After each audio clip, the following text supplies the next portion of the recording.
Salut à tous les amis, alors nouvelle vidéo. Cette semaine, pas mal d'informations mercato. Alors on va revenir évidemment sur toute l'actualité du Barça. Vous l'avez vu, hein, hier ça a énormément bougé. Ça a commencé à nous annoncer un accord complet, un done deal, donc accord total entre le FC Barcelone et Wolverhampton pour l'ailier espagnol Adama Traoré, qui a été formé au Barça avant de partir en Angleterre.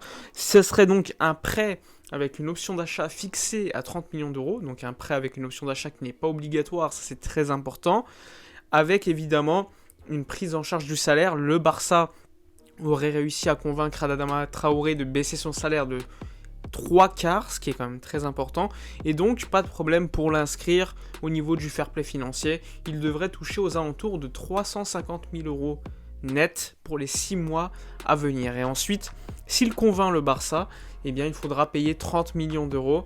Mais là, vous le savez, Wolverhampton a également une option d'achat sur Trincao. Donc, il faudra voir si le Barça va acheter Adama Traoré, si Wolverhampton va acheter Trincao. Entre les deux, l'agent de Trincao, c'est Jorge Mendes. L'agent d'Adama Traoré, c'est Jorge Mendes. Et Jorge Mendes possède en plus 20% du club Wolverhampton. Donc un Jorge Mendes qui est pleinement dans les deals et qui, à mon avis, prendra une décision en collaboration avec le FC Barcelone.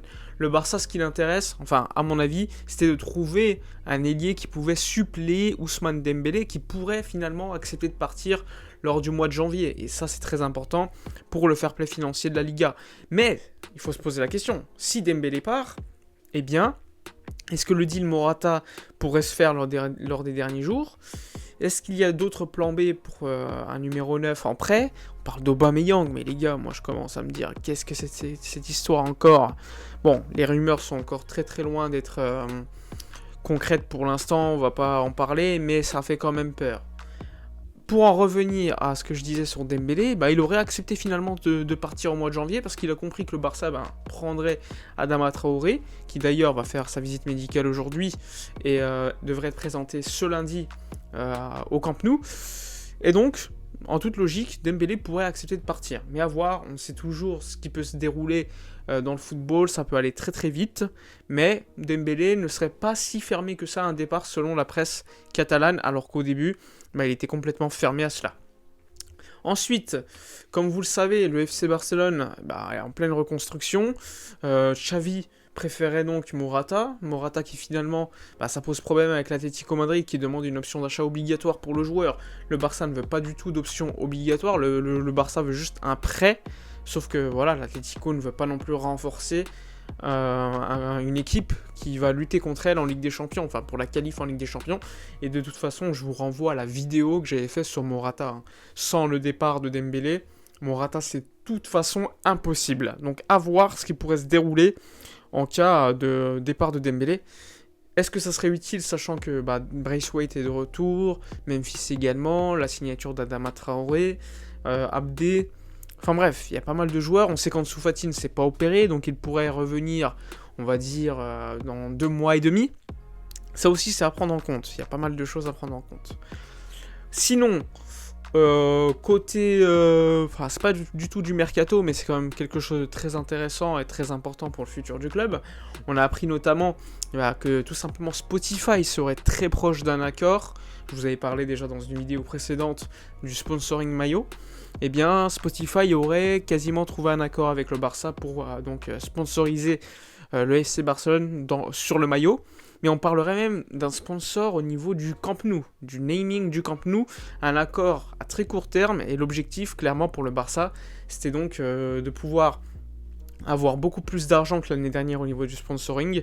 Et donc, c'est un accord à court terme pour qu'ensuite, ils vendent le naming du club, du stade, pour une longue durée. On parle de 15 à 30 ans, mais ça sera plutôt quand l'Espagne Barça sera terminé, donc quand il y aura un nouveau stade. Mais en attendant, l'objectif du club, c'est quand même de retrouver des finances plutôt saines, et pour cela, le naming du stade pourrait être vendu pendant 2 ou 3 ans à Spotify. Pour l'instant, on n'a pas de détails au niveau financier de tous ces accords, mais ça pourrait rapporter de l'argent, plus d'argent que cette année. Je rappelle que Rakuten nous donnait 30 millions, et Beko 10 millions. Donc seulement 40 millions cette saison. pour le sponsor maillot. C'est vraiment très très peu quand tu es le FC Barcelone. Évidemment, il y a eu le Covid. Évidemment, tu as perdu Messi. Donc, trouver un accord avec Spotify qui serait beaucoup plus élevé, ce serait quand même une très bonne nouvelle pour le FC Barcelone. Évidemment, à voir les conditions financières, mais on serait quand même parti pour des conditions beaucoup plus intéressantes que cette année. Et ça, c'est très important, que ce soit pour la limite salariale de l'année prochaine, et même que ce soit au niveau des liquidités, tout simplement, du club. Après, évidemment, pas mal de gens auront des réticences par rapport au fait de vendre le naming du stade, je peux comprendre. Mais bon, l'économie actuelle du Barça ne lui permet pas forcément de faire des choix. Pour être compétitif et concurrencer les autres clubs, il va falloir faire quelques concessions. Regardez, la Juve a fait pareil, le Bayern également, la Juventus pareil, tous les clubs, même en France, regardez le Vélodrome, regardez Bordeaux. Enfin bref, de toute façon, à la fin, on appelle toujours les clubs, les stades des clubs par le même nom. Regardez le stade Vélodrome. Est-ce que vous entendez quelqu'un dire « je vais à l'Orange Vélodrome » ? Non, on dit clairement « je vais au Vélodrome ». Donc c'est un petit peu la même chose avec le Camp Nou. Donc si ça peut ramener de l'argent, moi je dis pourquoi pas. Après, je peux comprendre totalement le discours des personnes qui vont te dire « bon, le Barça devrait ne pas vendre ses droits du naming pour 1 ou 2 ans économiquement. » Mais bon, on est dans une situation tellement compliquée que moi, personnellement, je comprends totalement. Donc, les infos concernant le naming, les voici. Concernant Morata, concernant donc Adama Traoré, les voici. On peut également parler d'autres informations, comme notamment le fait que, tout simplement, un joueur comme Sergi Roberto pourrait prolonger d'ici quelques semaines, quelques mois. Moi, cette information, je la prends avec des pincettes parce que déjà depuis quelques mois, on nous dit ça. Et il n'y a toujours pas eu de réunion très concrète. Le Barça a fait une offre à Sergi Roberto qu'il a refusé. Une offre où le salaire baissait de 40%. Il a refusé. Bien, merci. Si tu ne veux pas prolonger à nos conditions, comme Dembélé et comme d'autres, tu devrais partir. Pour moi, c'est très dérangeant que Sergi Roberto n'accepte pas l'offre quand, soi-disant, tu es capitaine. Après, il a le droit. Mais le club ne devrait pas non plus augmenter cette offre. Donc je reste encore dans l'expectative de la décision que fera le club. Mais selon Sport, il y aurait une réunion prévue assez rapidement. Mais ça, on nous le dit depuis déjà quelques semaines. Tous les jours, on nous dit Sergi Roberto, il y a une réunion prévue. Sauf qu'elle n'a jamais eu lieu. Donc on va encore rester assez prudent concernant cette information. Enfin bref, on a fait le tour des informations du jour. Donc Adama Traoré, ailier de Wolverhampton qui va signer. Comme d'habitude, n'hésitez pas dans les commentaires à dire ce que vous pensez de l'arrivée d'Adama Traoré. Si 6 mois ça vous convient, si plutôt à long terme ça vous conviendrait. Moi, mon choix c'est clairement 6 mois, pas plus, mais je peux écouter votre avis dans les commentaires. Il peut avoir un profil intéressant puisque c'est l'un des meilleurs dribbleurs au niveau des stats au monde, mais au niveau des stats pour marquer des buts, pour faire des passes D, c'est pas la même chose. Après, à voir. Mais bon. Dites-moi dans les commentaires tout ce que vous pensez des informations du jour. N'hésitez pas à vous abonner à la chaîne, à me suivre sur mes réseaux sociaux, sur Twitter et sur Instagram. Moi, je vous dis à la prochaine et d'ici là, comme d'habitude, portez-vous bien.